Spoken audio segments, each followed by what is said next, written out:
ሰላም ጤና ይስጥልን ውድ የቻናላችን ተከታታዮች የፕሮግራማችን ቤተሰቦች ይህ አብዲራዋ ቲዩብ ነው።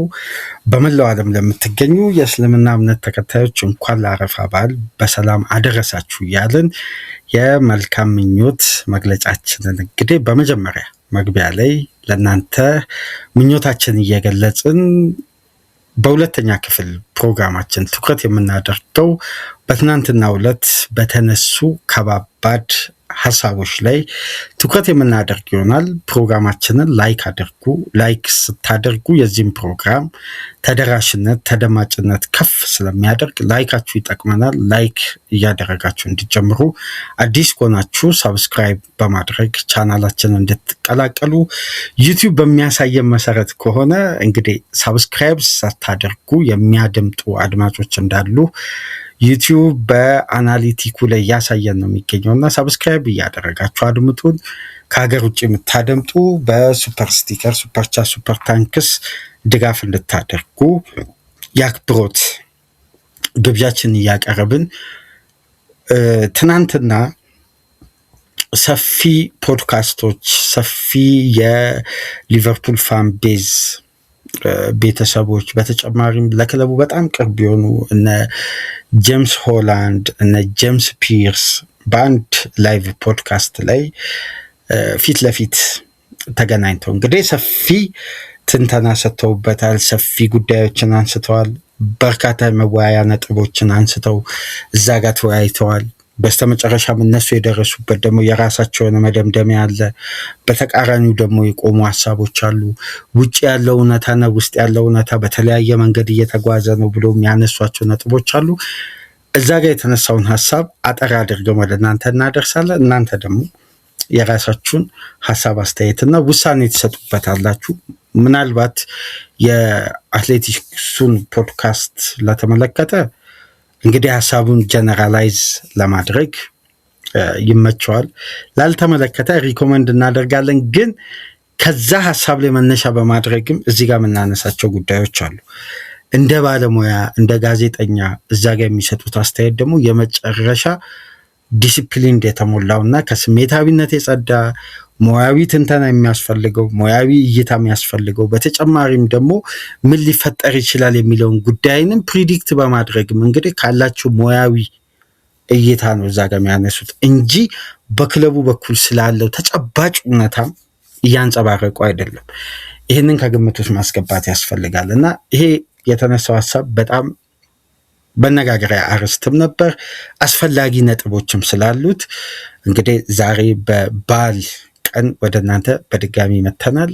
እግር ኳስ ለየት የሚለው በፍላጎት ኢንተረስቱ ኖሮ ፍላጎት ኖሮ እግር ኳስን እንግዲህ ከሙያም በላይ በውዴታ እንደመመልከት የሚያስደስት ነገር የለም። ምንም ነገር እንግዲህ ቴክኒካል ጉዳዮች ከአቅም በላይ የሆኑ ጉዳዮች ካልገጠመን በስተቀር እንግዲህ ወደ እናንተ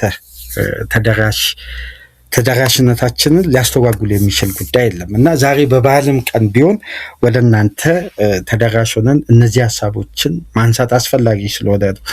ምክንያቱም በሊቨርፑል ዙሪያ የሚሰነዘሩ ሀሳቦችን ከተጨባጭ እውነታ ጋር አያይዞ መጓዝ አንዳንዴ በጉዳዩ ላይ አስፍተን እንድንመካከር፣ እንድንወያይ በዚህ ክለብ ዙሪያ የሚነሱ ነጥቦች በሁሉም ሚዲያ ላይ የሚነሳው ነጥብ አንድ አይነት ነው ማለት አይደለም። ሁሉም ሚዲያ የሚያነሳው ሀሳብ ከመረጃዎች መነሻ አድርጎ የራሱን ሀሳብም ጨምሮበት ነው። ግን አንዳንዴ እውነታዎችን ደግሞ አስፍቶ መመልከት ያስፈልጋል። ከምን አኳያ ይሄ ጉዳይ ሊሰነዘር ቻለ? ለምን ይሄ ጉዳይ ሊሰጥበት ቻለ? ይሄ ምክንያቶች አሉ። ባለፈው የሲዝኑ መጠናቀቂያ አካባቢ ይመስለኛል ቀደም ብሎ ወይ ሐሙስ ወይ እሮብ ከእሁድ ማጠቃለያ ቀደም ብሎ አንድ ጉዳይ በታመኑ ዘጋቢዎች በደንብ ወደ ሚዲያው ሲሰራጭ ነበር። ከስካይ ስፖርት አንስቶ እስከ አትሌቲክስ፣ ከቴሌግራፍ አንስቶ እስከ ዘ ታይምስ፣ ከሚረር አንስቶ እስከ ዘ ሳን ድረስ። ግን ጉዳዮች ሁሉ ማጠፊያ ወደሌላቸው ችግሮች ሲሄዱ ሲዘልቁ ግን እዛ ጋር አይ ከዚህ በላይ ከቁጥጥር ውጭ እንዲወጣ አንፈቅድም የሚል ትልቅ አካል አለ። ጉዳዮች ደግሞ ከቁጥጥር አልወጡም መቆጣጠር ይቻላል የሚለውን ጉዳይ አምነውና በስሌት በእርጋታ የሚመለከቱን ባለሙያዎች አሉ። በመላው ዓለም ያለው የደጋፊው ስሜትና ተጨባጭ እውነታ አንድ አይነት መንገድ ላይ ቢጓዝ ወይም ክለቡን በቀረጹ ባለሙያዎች እይታ ያለው ጉዳይና ክለቡን ደግሞ በሚደግፉ ደጋፊዎች እይታ ያለውን ጉዳይ ደግሞ ከተመለከትን የተለያየ መንገድ ይሆንና ከክለቡ አቋም ጋር ተያያዥ የሆኑ ጉዳዮች አድርገን አንዳንድ ሁኔታዎችን እንድንቀበል የሚያስገድዱ ሁኔታዎች አሉ። ግን እውነታው እሱ አይደለም። የመጀመሪያው ጉዳይ እንግዲህ ከተነሱ ነጥቦች ባለፈው ሐሙስ ወይ አርብ ሮብ በነዛ ትላልቅ ጋዜጦች ላይ የተነሳ ዋነኛ ነጥብ ምንድን ነው? ሊቨርፑል የበለጠ ስሎትን ባክ ማድረግ፣ ከስሎት ጋር መቆየት፣ ከስሎት ጋር ተጨማሪ ጊዜያትን ሰጥቶ መመልከትን ያስባል። ወደ ውጭ ተመልክቶ አሰልጣኙን ለመተካት ከማሰብ ይልቅ የሚሉ መረጃዎች በተወሰነ መልኩ ሊክ እያደረገ ሲወጡ ነበር። ግን አሁን ያለው ተጨባጭ እውነታ እንደዛ አይደለም። አሰልጣኙ ይቆዩም አይቆዩም ምንም የታወቀ የተረጋገጠ ነገር የለም። ይሄ ተጨባጭ እውነታ ነው። በነገራችን ላይ 50-50 ነው። ይቆዩም አይቆዩም ትናንትና በሰማነው ፖድካስት ከሆነ የበለጠ ለክለቡ ቅርበት ያላቸው ዘጋቢዎች ናቸው ላይቭ ላይ በርካታ ነጥቦችን ሲያነሱ የነበሩት። እንደውም አንዱ ጀምስ ፒርስ ምን የሚል ሀሳብ ያነሳል መሰላችሁ? በጣም በሰላ ቢላ ላይ እንደሚጓዙ አሰልጣኝ አርጌ ነው አሁን አርነ ስሎት የምመለከተው ይላል። በጣም ስል የሆነ ቀጭን በጣም የተሳለ ቢላ ላይ እንደመጓዝ ነው አሁን የአርነ ስሎት ሁኔታ ይላል ሲገልጽ። ቢቆዩ ሲዝኑን ከሊቨርፑል ጋር ቢጀምሩ አይገርመኝም አለ። ግን ይጀምራሉ ብዬ ለማመንም ተጨባጭ ነገርም የለም አለ። ተመልከቱ፣ አሁን ሁለት አይነት ሀሳብ ነው ያነሳ። ቢጀምሩም አይገርመኝም፣ ምክንያቱም የፌንዌይ ስፖርት ግሩፕ የአሰራርንና የመታገስን ርቀትን ከዚህ በፊት በብሬንደን ሮጀርስ አይተናል አሉ። አሳማኝ ያልሆኑ ተጨባጭ ያልሆኑ ጉዳዮች እየታዩ አሰልጣኝ ያለውን ነባራዊ ሁኔታ ተረድቶ ለችግሮች መፍትሄ ለማምጣት መጀመሪያ ካሉት አሰልጣኞች ጋር አብሮ በጋራ ለችግር መፍትሄ መሯሯጥ እንጂ ሌላ አሰልጣኝ አምጥቶ እነዛን በዛ አሰልጣኝ የተፈጠሩ ችግሮችን ሌላ አሰልጣኝ ያስተካክላል ተብሎ ጉዳዮች አይታመኑ። ምክንያቱም ችግሩ ሲፈጠር እውነታው ሲጋለጥ አንዳንድ በክለቡ የተፈጠሩ ጉዳዮች ላይ አሳማኝ ያልሆኑ ጉዳዮች አብዝተው ሲፈጠሩ ያ ግለሰብ የጉዳዩ አካል ነበር። መብቴ ለማበጀት ደግሞ በየጊዜው በሚጥርበት ወቅት አንድ ትልቅ እንቅፋት እንዳጋጠመው ሲዝኑን የገለጸበት ንግግር አለ። በቴምብሌናችን ላይ የተጠቀምነው ኢንጁሪ ብለው ጉዳት ነው ሲዝኔን ያበላሸው ነው የመጀመሪያው ፋክተር ያቀረቡት። ሁለተኛው ነጥብ ደግሞ የተጫዋቾች የፊትነስ ደረጃና የብቃት መውረድ።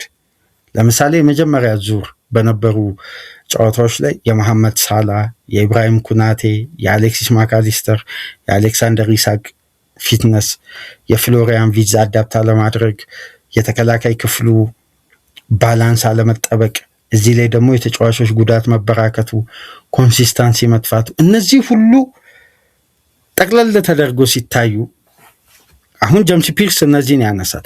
ጀምስ ደግሞ በዛ በኩል የሚያነሳቸው ከዚህ ሀሳብ ጋር በተቃራኒ የሚያቆም ደግሞ ሌላ ሀሳብ አለው። አሁን ሁሉም የእግር ኳስ ቤተሰብ የሊቨርፑል ደጋፊም እግር ኳስም የሚመለከት ጋዜጠኛም ተንታኝም ሁሉም የሚያነሳቸው ተጨባጭ ኮመን ሊቨርፑል ቤት የጠፉ ጉዳዮች እንዳሉ ይታመናል። የጠፉ ሲባል ባለፉት ዓመታት ሊቨርፑል እነዚህ ችግሮች ሳይፈጠሩበት ቀርተው አይደለም፣ የባሰ ችግሮች ተፈጥረዋል ይላል ጀምስ። ያኛው ጀምስ ፒርስ ሳይሆን ጀምስ ሆላንድ።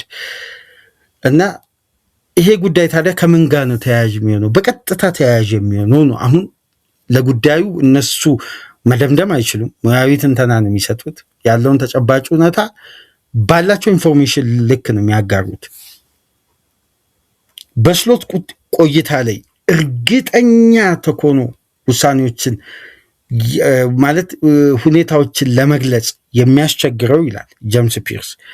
እነዚህ ፋክተሮች ስሎትን እውነትም ጎርቷቸዋል ወይ የሚለውን ጉዳይ ክለቡ በራሱ መመዘኛዎች ገና ሪቪው ያደርጋል አለ። ግን ሁኔታዎች በሳመር የዝውውር መስኮት ወይም በሳመር ኢንቨስትመንት የሚቀረፉ ችግሮች ሆነው ከተገኙ አሰልጣኙ ሊቀጥሉ ይችላሉ። አንዳንድ ነገሮች ግን በቀጥታ ከተጫዋች ዝውውርና ከሚነሱ ነጥቦች ጋር ተያያዥ ላይሆኑም ይችላሉ ነው ግምት ነው። ከነዚህ መካከል አንዱ ምንድን ነው እዛ ጋር ያነሳው ላክ ኦፍ ኢንተርቴኒንግ ጌም ነው። ይሄ ሊቨርፑል አስደናቂ የሆኑ አጫዋቶች የሚስቡ የሚያሳምኑ በሽንፈት ውስጥም እምነትን የሚጭር በድል ውስጥ ተስፋን ከፍ የሚያደርግ ባለፈው ሳምንት ተመልክታቸዋል። ስቴዲየሙ ላይ ፍሮም ግሬት ቱ ግሎሪ ያሉት ሳላ ሊቨርፑል ቤት ሲመጣ ግሬት ሆነ፣ ከዛን ወደ ግሎሪ ነው ከፍ ያለው። ከኛ ጋር ሲቆይ አለ አንድ ደጋፊ መሐመድ ሳላን እዛ ፖድካስት ላይ በቀጥታ ደውሎ ነው የነገረኝ ይላል ጄምስ ፒርስ። ሳላ ለሊቨርፑል አይከን ነው። በዚህ ጀኔሬሽን የአንድ አስተሳሰብ የአንድ የጨዋታ ስልት መለያ የሆነ ተጫዋች ከቦታው ላይ ሲነሳ ምንን ጥሎ ነው ሄደው? ከዚህ ስትራክቸር ከዛ መለያ ከሆነ አጫወት ውስጥ እኛን እዛ አጫወት ውስጥ ጥሎ ነው የወጣው ወይስ አጫወቱንም ይዞ ነው የወጣው? ይህን ጉዳይ እንደ ፌኖ ስፖርት ግሩፕ ኮንሲደር አያደርግም? እንዴት ከግምት ውስጥ አያስገባም? ቅሬታዎች ይኖራሉ። በእርግጥ ለአሰልጣኙ የተሟሉ ግብአቶች ላይቀርቡ ይችላሉ። ግን ግብአት ካልቀረበ ሊቨርፑል ኢንተርቴን የሆነ አጫወት ማሳየቱን አይመልስም ማለት ነው ወይ? አሁን ጥያቄ የሚነሳው እሱ ነው። አሁን ምናልባት አመቱን ሙሉ ስንናገር የነበረውና ለስሎት ተጨማሪ ጊዜ ለመስጠት ክለቡ በየትኛው መመዘኛ ሊያምን ይችላል የሚለው ነጥብ አሁን አብረን በጋራ እስቲ ጉዳዮችን ለችግሮች መፍትሄ መጀመሪያ የሚሆነው የመፍትሄው አካል ችግሩ ሲፈጠር ካለው አካል ጋር አብሮ መፍትሄው መፈለግ ነው። ከዛም በኋላ ወደ አማራጮች መጓዝ ነው የሚል የክለቡ የራሱ የሆነ አሰራር ደንባል። ለዛ ነው ብሬንደን ሮጀርስ ማሰናበት መጀመሪያ መፍትሄ አልነበረም፣ ግን በ3 ወራት ውስጥ ነው ያሰናበቱ ሲዝኑ እንደጀመሩ። ምክንያቱም በተጠበቀው ተስፋ ልክ በ3 ወራት ውስጥ ምንም ሊሰጡ አልቻሉ። አሁን ግን ጄምስ ፒርስ የሚያነሳው ነጥብ እነዛ 3 ወራት ገዢ ይሆናሉ ወይ ነው። አሁን በሰላ ቢላ ላይ ነው የሚጓዙት የሚለው የጄምስ ፒርስ አባባል 3 ወሩ ኢንተርቴን የማድረግ አቅም አለው ወይ? ከዘንድሮ የውድድር ዓመት እይታ አኳያ የማካሊስተር ብቃት መውረድ፣ የኩናቴ አስተማማኝነት ማጣት፣ የተጫዋቾች ጉዳት መበራከት፣ የሳላ ኮንሲስታንሲ ማጣት ብቻ የጋክፖ በዚህ ደረጃ ማሽቆልቆል በቂ ፋክተር ናቸው ወይ? አጫወቱ ያጠፋቸው ጉዳዮች ቢሆንስ የሚል ጥያቄም ያነሳል። አሁን ጉዳዩን ሲያሰፉት ይሄ የነሱ ግምት ነው። ከአጫወቱ ከአሰልጣኙ ከሚከተሉ ስልት ምክንያት እነዚህ ተጫዋቾች ብቃታቸው ቢወርድስ? አሁንም እየተገመተ የሚገኘው ምንድነው? በመጀመሪያው ዙር የታየው በርካታ ድክመት በሁለተኛው ዙር ተቀርፈው አይደሉም፣ ወይም እነዛ ችግሮች በአብዛኛው ተቀርፈው አይደለም። ሁለተኛው ዙር በተወሰነ መልኩ ሲዝንን ማትረፍ ወይም እስሎ ስራቸውን ያተረፉት እንደው ተብሎ ከግምት ውስጥ ቢገባ ዩኤፋ ሻምፒዮንስ ሊግን ቦታ ይዘው ማጠናቀቃቸው ለበቂ መመዘኛነት እንኳን ቢቀርብ አሳማኝ የሆኑ ጉዳዮች ክለቡ ላይ አልታዩ። ከመጀመሪያው ዙር ሁለተኛው ዙር የሽንፈት ቁጥሩ ይነስ እንጂ በሁለተኛው ዙር ለምሳሌ ከተደረጉ 25 ጨዋታዎች ውስጥ 7 ብቻ ሊቨርፑል ያሸነፈው። አሁን ቁጥሮችም ደግሞ ከተመለከተ ከአምናው የውድድር ዓመት 24 ነጥብ አንሶ ነው ያጠናቀቀው ሻምፒዮን ከሆነበት። ከሻምፒዮኑ አርሴናል 21 ነጥብ ርቆ ነው። ከአምናው 25 ግብ አነስተኛ ነው ያስቆጠረው። እነዚህን ቁጥሮች ሲታዩ ግራፉ የሚያሳየው ምልክት ይላል። በዛኛው በጀምስ ሆላንድ በኩል ያሉ ሀሳቦች ግራፎች የሚያሳዩት የዘንድሮውን ሲዝን እውነታ ነው። አሁን አንዳንድ ንጽጽሮችን እዛ ጋር የሚያቀርቡበት ነጥብ በጣም በጣም በጣም አስፈላጊ ነው። በችግር ውስጥ ሆኖ ተስፋ መስጠት፣ በችግር ውስጥ ሆኖ መብቴ ማበጀትና የበለጠ ተስፋን የሚሰጡ ውጤት አይደለም። ተስፋ የሚሰጠው የክለቡ ያጫወት መንገድና የኳሊቲው ደረጃ ነው። ሊቨርፑል ይላል ጄምስ ፒርስ በአነስተኛ ስብስብ ትላልቅ ተስፋዎችን ሰጥቷል። በትልቅ ስብስብ ውስጥ ጉዳት ሲፈጠር መብቴ ለማምጣት የሚወሰዱ እርምቶች ሁሉ አስፈላጊ ነበሩ፣ ግን ሲዝኑን ሙሉ የቀረቡ መብቴዎች ሁሉ አሳማኝ አልነበሩም፣ ተቀባይነት አልነበራቸውም። ለዛ ነው ከደጋፊው ስሜትና ከክለቡ አያያዝ አኳያ ሁኔታዎች በተረጋጋ ሁኔታ እየቀጠሉ ያልሆኑት። የሳመር ኢንቨስትመንቱ ቢታመን እንኳን ያሉ ተጫዋቾች መጎልበታቸው ቀጣይ ሲዝን ለለውጥ ለተሻለ እድገት ከዘንድሮ ሲዝን ሊቨርፑል ወደ ቀድሞ አቋሙ ሊመለስ የሚችልበት መመዘኛ በዚህ አሰልጣኝ ውስጥ የማሳየት አቅም አለው ወይ? ጥያቄ ነው አለ። እኔም ልመልሰው አልችልም። ለምን? በምን ማስረጃ በምን መመዘኛ ነው የሚሉት እዛ ፖድካስት ላይ። አሁን የተለያዩ ይሄ ወሳኝ ፋክተሮች አሉ ተጽዕኖ ሲዝኑ ላይ የፈጠረበት ከጆታ አሳዛኝ እልፈት አንስቶ ስብስቡ ላይ የጣለው ሀዘን አለ። ከዛም በኋላ የአዳዲስ ተጫዋቾች በፍጥነት አዳፕት አለማድረግ፣ እዚህ ላይ ደግሞ ከመጡ ተጫዋቾች ሁሉም ማለት ይቻላል ጉዳት ማስተናገዳቸው፣ የለቀቁ ተጫዋቾች በአግባቡ ቦታቸው አለመተካቱ፣ ያሉ ተጫዋቾች ያሳዩት ተነሳሽነትና ፍላጎት አጫወቱ ላይ የፈጠሩት አፋጣኝ የሆነ ምላሽ፣ በተናጠል ደግሞ የአንዳንድ ተጫዋቾች ብቃት መውረድ፣ እነዚህ ሁሉ ምክንያት ሊሆኑ ይችላሉ። ግን ጠቅለል ተደርጎ ሲታይ ሊቨርፑል እነዚህ ምክንያቶችን ሊደረድር የሚችለው በሆነ ተስፋ ውስጥ በሆነ ጭላንጭል ተስፋ ውስጥ የሆነ የተለየ ኳሊቲ አሳይቶ ይሄን ኳሊቲ ብናጠናክር፣ ይሄን ጥንካሬያችንን የበለጠ ብናጎለብት፣ በዚህ አይነት አጫወት መሰረት አድርገን ቡድኑ እንደገና ሬንጅ ወይም በድጋሚ ሼፕ ቢደረግ ፕሮግረስ እናደርጋለን የሚሉ መመዘኛዎች የሉም ነው የሚሉት። አሁን እኮ ግራ የሚያጋባው አልወሰኑም። ከአሰልጣኙ ጋር ለመቆየት የሚያስችል መመዘኛዎች የሉም። አሰልጣኙን አሁን ጠብቆ ጊዜ ሊሰጣቸው ይገባል፣ ገና ነው፣ በዝውውር መስኮቱ እኛም የፈጠርናቸው ስህተቶች አሉ፣ የበለጠ ሊጠናከር ይገባል ብለው ሊያሳምኗቸው የሚችለው ነጥብ ምንድን ነው? አሁን እኮ ግራ እያጋባ የሚገኘው እዛ ላይም ጄምስ ሆላንድ ሲያነሳ ነበር። በተጨባጭ ያለው ነባራዊ ሁኔታ ለመረዳት ሲዝናል ሪቪው ግዴታ ነው ይላል። አሁን በተለያዩ መመዘኛዎች ለምሳሌ የሊቨርፑል ከፍተኛ የማጥቃት አቅም ያለፉት ዓመታት ዊንጉ ነው፣ የክንፍ ተጫዋቾች ነው። ዘንድሮ እዛ ላይ የሚገለጸው እንግዲህ የሳላ ብቃት ወርዷል ነው። ሲስተሙ ያወረደው የመሐመድ ሳላ፣ ምክንያቱም ሳላ ባለፉት ዓመታት ወደ ቦክስ ቀርቦ እንዴት ሲጫወት እንደነበር፣ ፉልባኮቹ እንዴት እንደሚረዱት፣ እዛ ጋ ያለው ኮሊደር ሽፋን ምናምን የተለያዩ ስትራቴጂዎቹ ምንም ጥያቄ ውስጥ የማይገባ የሳላ እገዛ በጣም ኢፌክቲቭ ነው። አሁን በተናጠል እንደ አውት ኤንድ አውት ዊንገር እንዲጫወት እንደ ኖርማል የክንፍ ተጫዋች ተመላልሶ እንዲጫወት ለፉልባኩ ከቨር እንዲሰጥ እሱ ወደዛ የተደረገበት መንገድ ሳላን የበለጠ ከብቃቱ እንዲርቅ አድርጎታል። በተቃራኒው የዲያዝ የማያቋርጥ ልፋትና ጥረትን በጋክፖ የሸፈኑበት መንገድ ቴክኒካሊም ታክቲካሊም ውጤታማ አልሆነ። እዚህ ላይ ደግሞ አማካዩ የስራ ክፍሉ በበዛ ቁጥር በተለጠጠ ቁጥር እየሰፋ በመጣ ቁጥር ተጋላጭነቱ ከፍ ሲል የተከላካይ ክፍሉ የመከላከል ጥንካሬም በዛው ልክ ተጋለጠ። ስለዚህ ሊቨርፑል ሻምፒዮን ሲሆን የበለጠ ዳይሬክት ቡድን ነበር። በጣም ኮምፓክት ነው።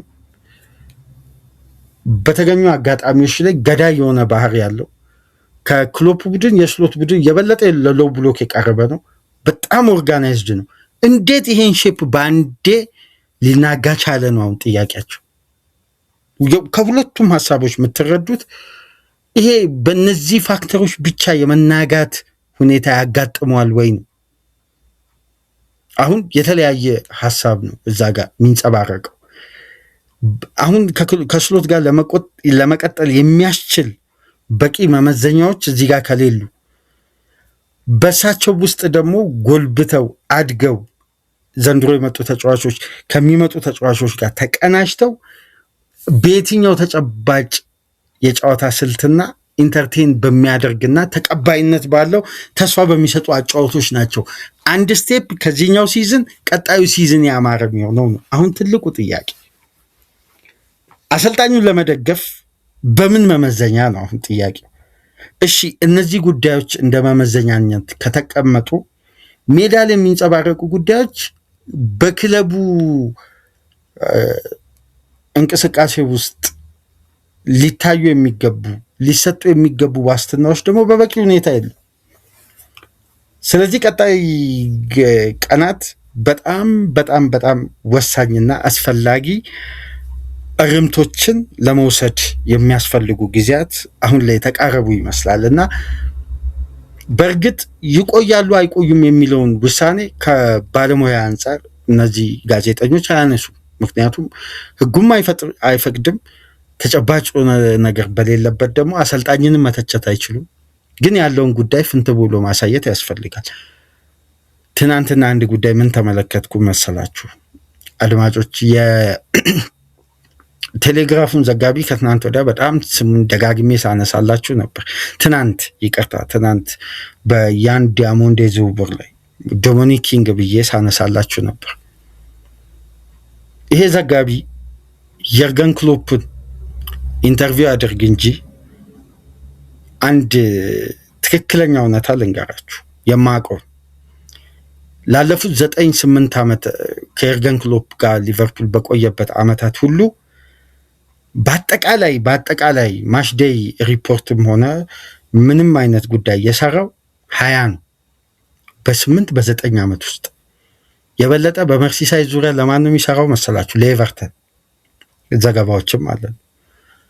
አሁን ትናንትና በጣም እነ ዴቪድ ሊች እነ ዳቫኮፕስ የሚባሉ ትላልቅ የሊቨርፑል በርካታ ተከታዮች ያላቸው የሊቨርፑል የሶሻል ሚዲያ ኢንፍሉዌንስ በተለይ የኤክስ ኢንፍሉዌንስ የሚያደርጉ ወይም በአንዳንድ መመዘኛዎች ቀደም ብሎ መረጃዎችን የማግኘት እድል አላቸው የሚባሉ ትላልቅ የኤክስ ጸሐፊዎችን የዚህን ሪፖርተር ሁኔታን መነሻ በማድረግ እንግዲህ በጣም በከፍተኛ ሁኔታ እያብጠለጠሉ በጣም እየተቹትና የሊቨርፑል ደጋፊዎች አንድ ትልቅ አንፊልድ ኤዲሽን ይሁን ኢንሳይድ አንፊልድ ይሁን እርግጠኛ አይደለውም አንዱን ፔጅ በጣም ግን ትልቅ 1 ሚሊዮን ከ1 ሚሊዮን በላይ ተከታይ ያሉት ሚዲያዎች ላይ ገብተው ለጥፈው ሪፖርት እንዲደረግ እያደረጉ ነው የሚገኙ።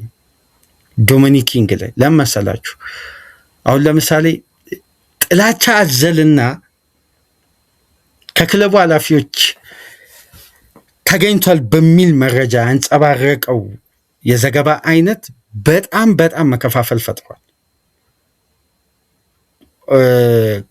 ከ16 ዓመት በኋላ የሊቨርፑል ቶክሲክ ዓመት በማለት ይገልጻል። ቶክሲክ ሲዝን ብሎ ሲገልጽ አብዛኛው ለምሳሌ በጣም አሳፋሪ ሲዝን እንኳን ይሄ ሲዝን አለፈ ምናም ብሎ የሊቨርፑል ደጋፊዎች ይጽፋሉ። ይሄ ምንም እዛ ጋር ችግር የለው። ግን ዘገባውን እስቲ ገብታችሁ ተመልከቱና በእርግጥ ሬኒንግ ሻምፒዮን የሆነ ቡድን ይመስላል። ያዛ ጋር የተነሳው አርዕስት በጣም አንዳንድ ትንሽ ሊቨርፑልን የማይመጥኑ ሐሳቦችን አንስቷል። ከብሬንደን ሮጀርስ ወደ የርገን ክሎፕ ለመሸጋገር ሊቨርፑሎች የዘገየ ውሳኔ በመወሰናቸው ምክንያት ሽግግሩን በራሱ ልፋቱን ከፍ አድርጓል። አሁን ከአንስሎት ጋር መቀጠል ማለት ልክ እንደ ጆክ ነው አይነት አስተያየት ጽፏል። ያችን ለይቶ በማውጣት ለክለቡ አሰልጣኙ ምንም ይሁን ክለቡ ይተቸው ሪፖርተር የሆነ እና ለክሎፕ ዘመን ለትችት ያልበቃው ወይም የክሎፕን ዘመን ለመተቸት በር ስላልተከፈተለት ነው ከ8 ከ9 በላይ ዘገባዎችን ያልሰ ግን አሁን ኤቨርተናውያን ስለሆነ ፊሊንጉ ወደ ኤቨርተን ስለሚያደላ የበለጠ መጥቶ እዚህ ጋር ክለቡን በከፍተኛ ሁኔታ የማብጠልጠል ስራ እየሰራ ነው። ሪፖርት አድርጉና ይሄ ፕሮግራም ወይ ፖስቱን ከቴሌግራፍ ገጹ ላይ ያንሳ፣ ካልሆነ አስፈላጊ እርምጃ ይወሰድበት የሚል ከፍተኛ ተቃውሞ ነው። ከዛን ሲሞን ጆንስ ይሄን ጉዳይ ሪፖስት ማድረጉ ደግሞ የበለጠ ጉዳዩን አጋግሎታል። ሲሞን ጆንስ ማለት የዴሊ ሜል የሊቨርፑል ሪፖርተር የነዚህን የደጋፊዎች አስተያየትን ሪፖስት አደረገው።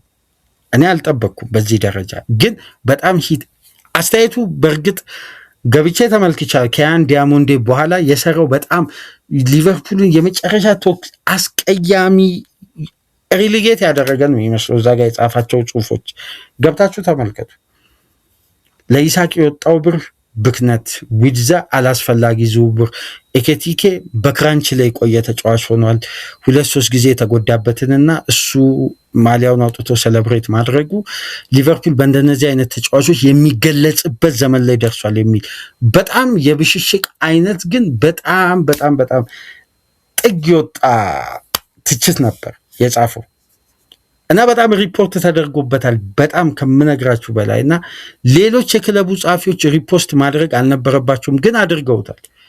አሁን ያ ጉዳይ ከተጋጋለ በኋላ አመሻሹን የተመለከትኩት ሰፊ ፖድካስት ይህንን ነጥብ በአጋጣሚ አንስቶት ነበር። ወደ መጨረሻ አካባቢ እዛ ጋር ያሉት ባለሙያዎች አይ ከዚህ ሀሳብ ጋር ምንም አይነት ጉዳይ መስጠት አንፈልግም፣ ራሳቸውን ያገለሉት። ምክንያቱም ከደጋፊም ጎን መቆም ሙያዊ ኃላፊነት አይደለም፣ ከሪፖርተሩም ጎን መቆም እነዚህንም ጋዜጠኞች በጣም ያስተቻል።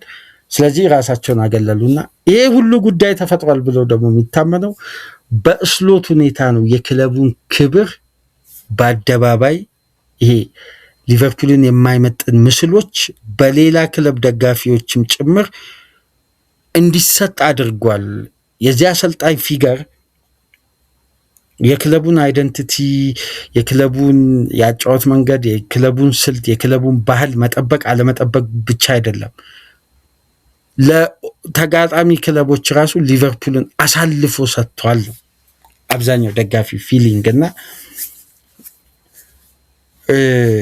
እዛ ጋር ከተነሱ ሀሳቢ በቀላሉ ጉዳዮችን ቀይረው ተመልሰው ወደ ነበረበት ቦታ ለመመለስ አሁን ባለው ሁኔታ ለስሎት ከባድ እንደሆነ በዝውውር ብቻ ጉዳዮች ሊቀረፉ እንደማይችሉ ግን እንደ አሰልጣኙ ፍላጎት ከሆነ ለምሳሌ የክለቡ ሲነር ተጫዋቾች ትንሽ ሁኔታው ጥሩ ካልሆነ ቅሬታቸውን ካሰሙ የመሰማት ፓወራቸው ከፍ ስለሚል ሲነር ተጫዋቾችም እንግዲህ ለቆላቸዋል።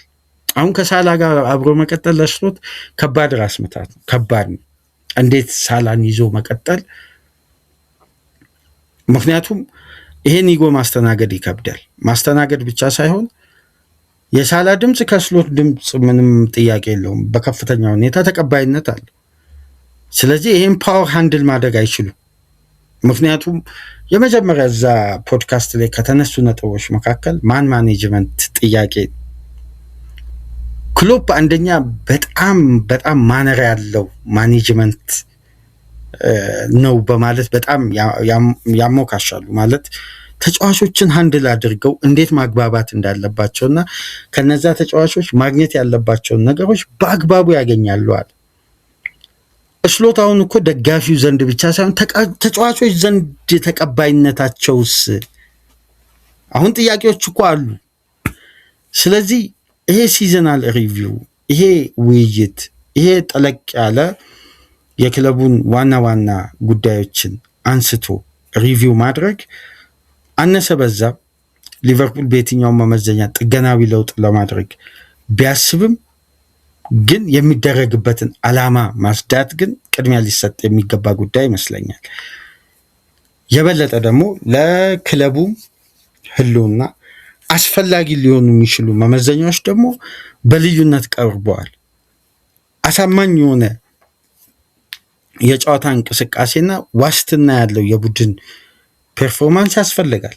እነዚህ ጉዳዮች ደግሞ እስካልመጡ ድረስ ሲዝኑን ሙሉ ጀምስ ሆላንድ እንደውም ትንሽ ጉዳዩን ለማጥበቅ ይፈልጋል። ማለት ሊቨርፑል በድጋሚ ወደ ቀድሞ ችግሩ መብቴ ክሎፕ እስኪመጡ ድረስ የታጣለት አይነት ችግር ውስጥ እየተመለሰ ነው ይሁን ወይ ብሎም ያነሳል። ምክንያቱም ጥሩ ነገር ሳይስተዋል ጥሩ ነገር እየመጣላቸው ነው ለአሰልጣኙ፣ ግን ከአሰልጣኙ የሚመጣ ጥሩ ምላሽ የለም። ሊቨርፑል እነዛን ክላስ ተጫዋቾች ሲያስፈርም እነዛ ኢንቨስትመንቶች ሲፈጸሙ የበለጠ ካምናው ሲዝን የዘንድሮ ሲዝን ዋንጫውን ዲፌንድ ለማድረግ በኢሮፒያን እግር ኳስ አሳማኝ ጉዞ ለማድረግ በሌሎች ዶሜስቲክ ካፖችም ሊቨርፑል ባለፉት ዓመታት ባለው ጥንካሬ ለመቀጠል የታሰቡ ናቸው። አንዱም ሚሽን አልተፈጸመም። ስለዚህ አሁን ጥያቄዎች የሚሰፉት ከአንዱ ወደ አንዱ ሲቀጠል ያኛው ጥያቄ ይለጠጣል። ስለዚህ ለፌኖ ስፖርት ግሩፕ ኃላፊዎች የበላይ ሊቀመንበር ለሆኑት ለክለቡ ሲኢኦ ለስፖርቲንግ ዳይሬክተሩ ትልቁ የቤት ስራ ተጫዋች በማዘዋወር ብቻ የአንድ ቡድን ግንባታ ረጅም ርቀት ሊጓዝ አይችልም። ትናንት አንድ አድማጫችንም ይህን ጉዳይ ሲያነሳ ነበር። የቡድን ግንባታ በዝውውር ብቻ የሚጠገኑ አይደለም። ግን ቀጣይ ጊዜያትን ስናስብ ደግሞ አንዳንድ በጎ ነጥቦች በደንብ ይስተዋላል። አሁን በጣም ጥሩ ታለንትድ የሚባሉ ሁለት ሴንተር ባኮች አሉ፣ ጀርሚ ጃኩዌት እና ጆቫኒ ሊዮኒ። ጆቫኒ ሊዮኒ ዘንድሮ መጎዳቱ ትንሽ ሊቨርፑል የተከላካይ ክፍል ላይ የፈጠረው ችግር አለ። ጀርሚ ጃኩዌ በፍራንስ ሊጋ አሳምኖ ጥሩ ክፍያ ተከፍሎበት የመጣ ወጣት ነው። እነዚህ ለቀጣይ ዘመናት ለሊቨርፑል ትልቅ ተስፋ ናቸው። የነ ሜሎስ ኬርኬዝ እድሜ ገና መሆን፣ የነ ኮነር ብራድሊ ካሁን በኋላ ወደ ፒካቸው የመሻገርና የበለጠ የጤንነት ሁኔታቸው ደግሞ ቢስተካከል አሳማኝ ወደሆነ ብቃት ቢመለሱ ይሄ የመተከላካይ ክፍል ጥንካሬ ከቫንዳይክ ሊደርነት ከኩናቴ ኤክስፒሪየንስ ኮንትራቱን ከፈረመ ማለት ነው ጥሩ የተከላካይ ክፍል የበለጠ ዴብዙ ተስተካክሎ በቀኝ ፉልባክ ቦታ ደግሞ የበለጠ በገበያው ላይ ይሰማራሉ ተብሎ ይጠበቃል። እነዚህ ጉዳዮች ካደጉ እንደሚባለው የ6 ቁጥር ዲስትሮይ ተጫዋች መጥቶ የነ ኒዮኒ ከአካዳሚ ወደ ዋናው ቡድን የማደግ እድል ካላቸው በደንብ ጌም ታይም የሚያገኙ ከሆነ፣ ምክንያቱም ክለቡን አሁን እየገደለ ያለው በሁለት ስትራቴጂ ነው የሚሉ ደግሞ ደጋፊዎች አሉ።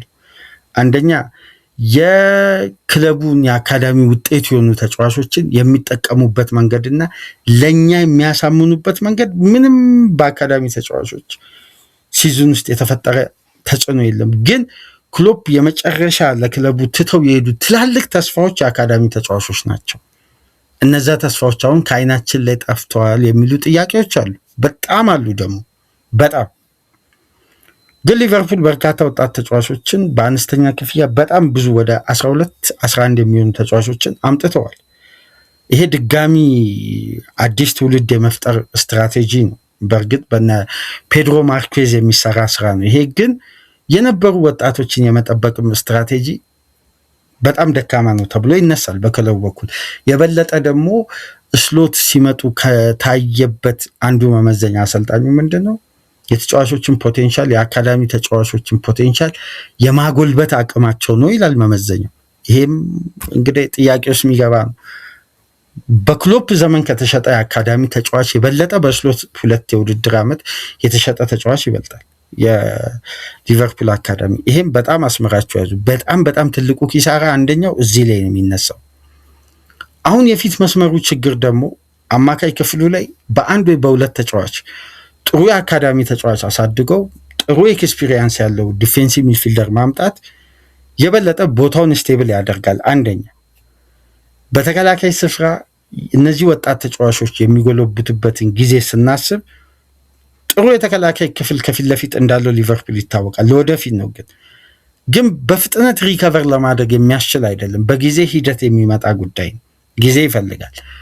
የአማካይ ክፍሉም ጥያቄም እንዳለ ነው። ምክንያቱም የአማካይ ክፍሉ ጥያቄ በዚህ ሳመር በተሟላ ሁኔታ ምላሽ እንደሚያገኝ ቀደም ተብሎ የተረጋገጠ ነው። የበለጠ አንዳንዴ ዝውውሮች ሊፈጸሙ የሚችሉባቸውንም ስትራቴጂዎች በንቃት መመልከት ያስፈልጋል። ለምን ክፍተቱ ለእኛ ለእግር ኳስ ተመልካቾች ከሚታየው በላይ እዛ ውስጥ ላሉ ኃላፊዎች የበለጠ ምክንያቱም በተገቢው የማረጋገጫ አሰራሮች ሁኔታዎች ይቃናሉ፣ ቅኝት ይደረጋሉ። ለዛም ነው ከላሚን ካማራ ጋር ከማመዱ ሳንጋሪ ጋር ከአደም ዋርተን ጋር የሊቨርፑል ስም በስፋት የሚያያዙ። የሶስተኛ የሜዳ ክፍል የቤት ስራ ግን ከየትኛውም ጊዜ በላይ ከባድ ዕዳ ለስሎት የተቆለለ ይመስለኛል። በግሌ ይሄ የኔ የግል ሀሳብ ነው። ከባዱ አሳይመንት ያለው ሶስተኛው የሜዳ ክፍል ይመስለኛል። ዊልዘን ወደዛ ብቃቱ መልሶ ወደ ፒኩ ማሳደግ አንደኛ፣ ኢሳቅ የወጣበትን ክፍያ እንዲመልስ ይፈለጋል በቀጣይ ዓመታት። ሁለተኛ፣ በሶስተኛ ደረጃና ትልቁን ጋፕ የሚይዘው የመሐመድ ሳላህን ተተኪ በአንድ ተጫዋች እንደማይተካ ከኛ በላይ እነሱ ያውቃሉ። ይሄን ቀደም ተብሎ ተናግሯል። ይሄን እኮ ሳላ ገና ዘዴይዝ ካም ባለበት ወቅት በቃ ያቺ ቀን መጣች ብሎ መግለጫ በሰጠበት ጊዜ ተረጋግጧል እኮ በአንድ ተጫዋች እንደማይተካ። ግን የሚመጣው ተጫዋች ምን ያክል ኢፌክቲቭ ሆኖ ይህንን ቦታ የመሸከም አቅም አለው የሚለው ትልቅ የቤት ስራ ነው። ገና እነዚህ ተጫዋቾች ጎልብተው የወጣባቸውን ገንዘብ የመመለስ ኳሊቲ ይጠበቅባቸዋል። እዚህ ጋር የመጡ ተጫዋቾች እዚህ ላይ ደግሞ የሚጨመሩ ተጫዋቾች ካሉ ተጫዋቾች ጋር የመቀናጀት ኤክስፐሪመንት የማምጣት አቅም። ስለዚህ ፋይናል ሰርዱ ላይ የሚሰራው ስራ፣ አማካይ ክፍሉ ላይ የሚደረገው ማጠናከር፣ ተከላካይ ክፍሉ ላይ የሚያድገው የሚጎለብተው ጉዳይ ስትመለከቱ ለስሎት ይሄ ስራ እየከበደ የሚመጣ ከሆነ የበለጠ ሊቨርፑል ለተጨማሪ ትራንዚሽን ሌላ የውድድር ዓመት ሊጠብቅ ነው። ይሄን ጉዳይ ደግሞ ከኛ በተሻለ በረጅም ርቀት ለዚህ ቡድን ስኬት ከኋላ ሆኖ ትላልቅ ግንባታዎችን ያደረጉ በጣም ጂኒየስ የሆኑ ባለሙያዎች አሉ አሁን ውስጥ ክለብ ውስጥ። ይሄ የበለጠ ደግሞ እነዚህን ጉዳዮች ማትረፍ የሚችሉ። ስለዚህ አሁን ላይ የተጨበጠ ነገር በሌለበት ግን የሚነሳው ሀሳብ በጣም እየከበደ መጥቷል ነው መደምደሚያው ስሎት ላይ ጥያቄው።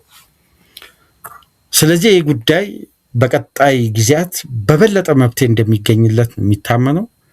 ይቀጥሉም አይቀጥሉም በነገራችን ላይ ማንም እርግጠኛው ነው መናገር አይችልም። ምክንያቱም የትናንቱን ፖድካስት ላልሰማ አትሌቲክስ ፖድካስት ዩቲዩብ ላይ ገብታችሁ ስሙ። ስለ ስሎት ቆይታ ማንም እርግጠኛ ሊሆን አይችልም። ይቆያሉ ተብሎ ይታመናል። ቀጣይ ሲዝን ይጀምራሉ በጭራሽ። ይባረራሉ በጭራሽ። ሪቪው ነው የሚወስነው። አሁን የተረጋገጠ ይመስላል በእንደነዚህ አይነት አቋሞች።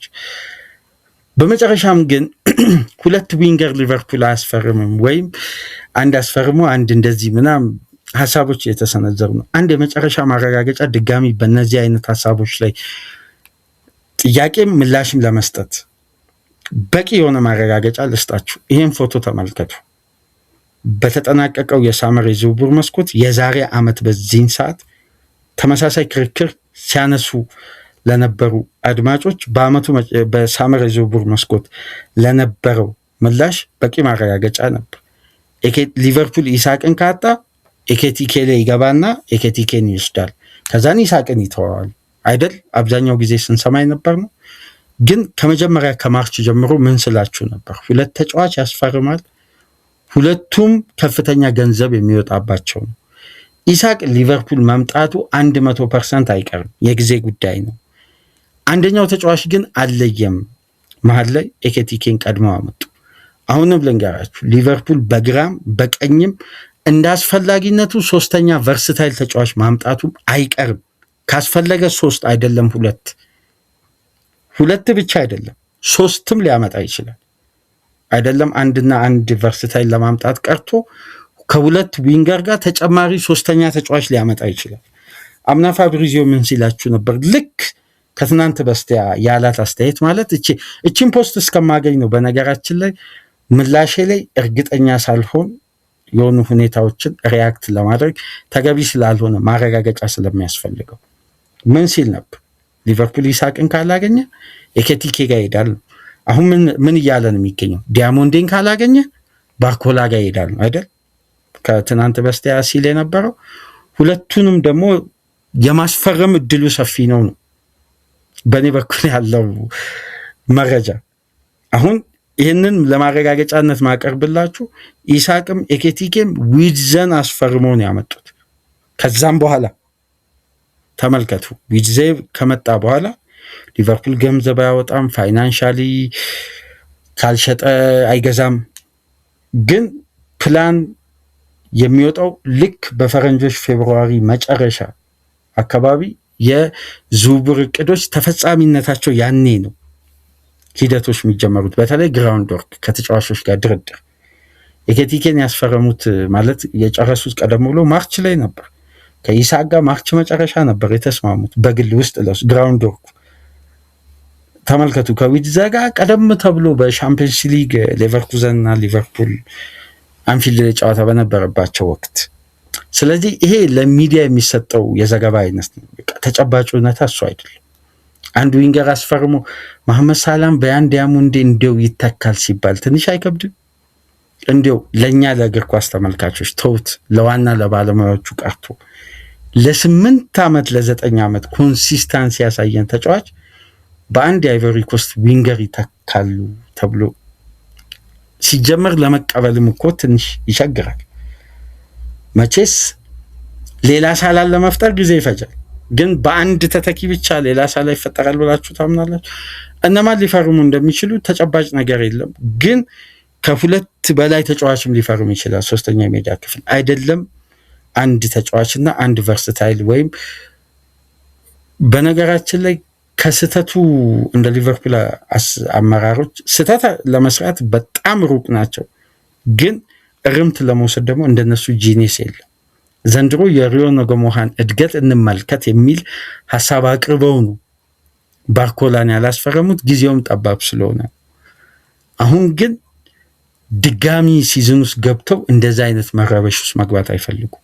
ኃላፊነታቸውን በአግባቡ የሚወጡ ናቸው። አምና ዊድዘን ኤኬቲኬን ኢሳቅን ካጠናቀቁ በኋላ ባርኮላን የመጨመር እቅድ ያለው ቡድን ዘንድሮ ዲያሞንዴን ካጣ ነው ባርኮላ ጋር የሚሄደው የሚለው ጉዳይ ያሳምናል ብላችሁ ታስባላችሁ? ይሄን ፖስት ግን እስከማገኝ ድረስ ነበር ትናንትና በነበረንም ማረጋገጫ ላይ በቃላት ብቻ ወደ እናንተ ተደራሽ ያደረኩ። አምና የተለጠፈ የፋብሪዚዮ ፖስት ነው እና ከአምና ጀምሮ ከኔ ጋር እንግዲህ በሀሳቦች ልዩነት ላይ ደስ የሚል ውይይት የምናደርግ አድማጮች አሉና ለእኔ የክለብ ሪፖርተሮች በጣም ከፋብሪዚዮ በረጅም ርቀት ይበልጣሉ ምለው ለዚህ ተጨባጭ ነገር ያለው ከክለቡ ዙሪያ የሚወጡ ቀጥታ ተጨባጭ የሆነ እውነታውን የሚያገኙ ሪፖርተሮች እንጂ ልክ እንደኛ ከሚዲያ ወይም አንድ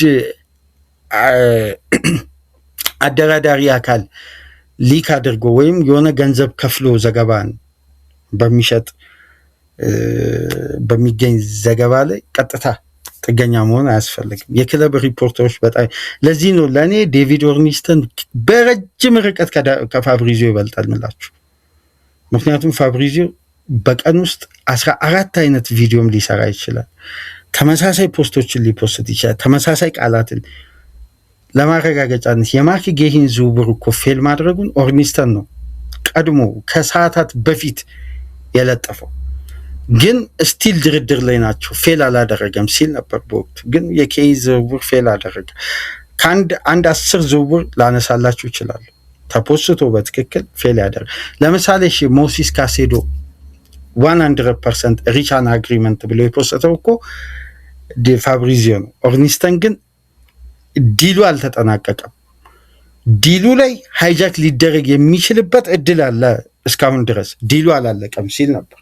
በስተመጨረሻም ሃይጃክ ያለው ለምን ኦርኒስተን ዘገባዎች የሚያገኘው ከሪኩፕመንት አባላት በትክክል ተደራዳሪ አካላት ወይም የክለቡ ተወካዮች ናቸው ከፍለው መረጃው የሚሰጡት። እሱ ሲዘግብ ጥራት አለው፣ አይዛነፍም፣ ይፈጸማል። ባለፈው ዕለት የያን ዲያሞንዴንና የዋርተንን እርግጠኛ የሆንኩት ከኦርኒስተን ዘገባው ስለወጣ ከፋብሪዚዮ በወጣ በጣም እርግጠኛ ሆኜ ወደ እናንተ አላደርስም። ኢፌክቲቭ የሆነና ሪላያብል የሆነ ዘገባ በማቅረብ በዚህን ሰዓት ማንም አይስተካክለውም ዴቪድ ኦርኒስተንን። የበለጠ ማለት 100% የዘገባውን ጥራት ለመመልከት በየሰዓቱና በየቀኑ አይፖስትም። አንዴ የተናገራት ነገር በአመት በጊዜው ተፈጻሚ ይሆናል። ኢሳቅን ከክለብ ጋር አፕሮች ማድረግ ጀምረዋል። 110 ሚሊዮን ፓውንድ ቀረበ። በሰዓታት ልዩነት ሪጀክት ተደረገ። ሊቨርፑል አይመለስም። ሲመለስ ግን ኢሳቅን ያስፈርማል አለ። ሲመለስ ሊቨርፑል ኢሳቅን አስፈርም። አለቀ በቃ። እንደዚህ አይነት ጥርት ያለ የዘገባ አይነት፣ ምክንያቱም በየጊዜው መደጋገም አንድን ሀሳብ ለአድማጭም አሰልቺ ስለሚሆን ይህንን ሀሳብ ለማስመር ያክል ነው። ለማንኛውም ላይክ፣ ሼር፣ ሰብስክራይብ አድርጉ። ከሀገር ውጭ የምታደምጡ ድጋፋችሁን ለቻናላችን እንድታበረክቱ መልካም ዓመት በዓል እንዲሆን ለእስልምና እምነት ተከታዮች እየተመኘን በ3ኛ ክፍል ፕሮግራም ተመልሰን እንመጣለን። ሰላም ቆዩ።